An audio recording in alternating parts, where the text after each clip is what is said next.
নমস্কার বন্ধুরা, কেমন আছেন সবাই? মাদার অ্যান্ড ডটার্স কিচেনের আরও একটি নতুন রান্নায় আপনাদের সবাইকে স্বাগত জানাই। আজকে মা আর আমি আপনাদের সাথে যে নতুন রান্নাটি শেয়ার করব সেটা হলো ইলিশ মাছের মাথা দিয়ে চচ্চড়ি। ইলিশ মাছের মুড়ো দিয়ে চচ্চড়ির জন্য যেসব উপকরণ লাগছে সেগুলো হলো 2 টুকরো ইলিশ মাছের মুড়ো ভাজা, একটা মাঝারি সাইজের বেগুন লম্বা করে সরু করে কাটা, 2টো ঝিঙে লম্বা করে সরু করে কাটা, একটা হাফ কুমড়ো লম্বা করে সরু করে কাটা আর 4টে কাঁচা লঙ্কা। চচ্চড়ির জন্য মা কড়াইয়ের মধ্যে তেল দিয়ে দিয়েছে, তেলটা গরম হয়ে গেছে। 2টো কাঁচা লঙ্কা ছিঁড়ে দেওয়া হলো, এরপর কালো জিরে দেওয়া হচ্ছে। চচ্চড়ির জন্য যে সবজিগুলো বানানো হয়েছিল সেগুলো দিয়ে দেওয়া হচ্ছে, ঝিঙে, বেগুন, কুমড়ো।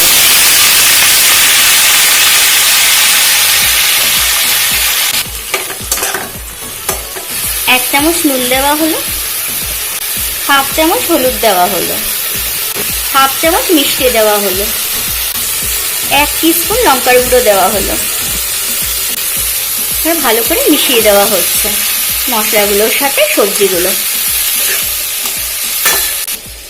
এবারে সবজিগুলোর মধ্যে ভেজে রাখা মুড়োটা দিয়ে দেওয়া হচ্ছে, একটু টুকরো করে দেওয়া হলো। একটু চচ্চড়িটা ঢেকে দেওয়া হলো, ঢেকে কিছুক্ষণ মজতে দেওয়া হচ্ছে সবজিটা নরম হওয়া পর্যন্ত। 2 মিনিট বাদে একটু মাছের মাথা দিয়ে চচ্চড়িটা খোলা হলো, ঢাকনাটা সরানো হলো। দেখুন একটু নাড়িয়ে নিয়েছে, এরপরে আবার ঢেকে দেওয়া হবে। দেওয়া হলো আরও 2-3 মিনিটের মতো গ্যাসটা সিমে করে ঢাকা দেওয়া থাকবে। মিনিট বাদে ঢাকনাটা সরিয়ে নেওয়া হয়েছে। দেখুন মাছের মাথার চচ্চড়ি কমপ্লিট হয়ে গেছে। এবার একটা কাঁচা লঙ্কা ছিঁড়ে দেওয়া হলো, এবার ঢাকনাটা দিয়ে গ্যাসটা অফ করে দেওয়া হলো। দেখুন ইলিশ মাছের মাথা দিয়ে চচ্চড়ি। বন্ধুরা, যদি আপনাদের রেসিপিটি ভালো লেগে থাকে তাহলে প্লিজ একটা লাইক, কমেন্ট আর শেয়ার করে দেবেন।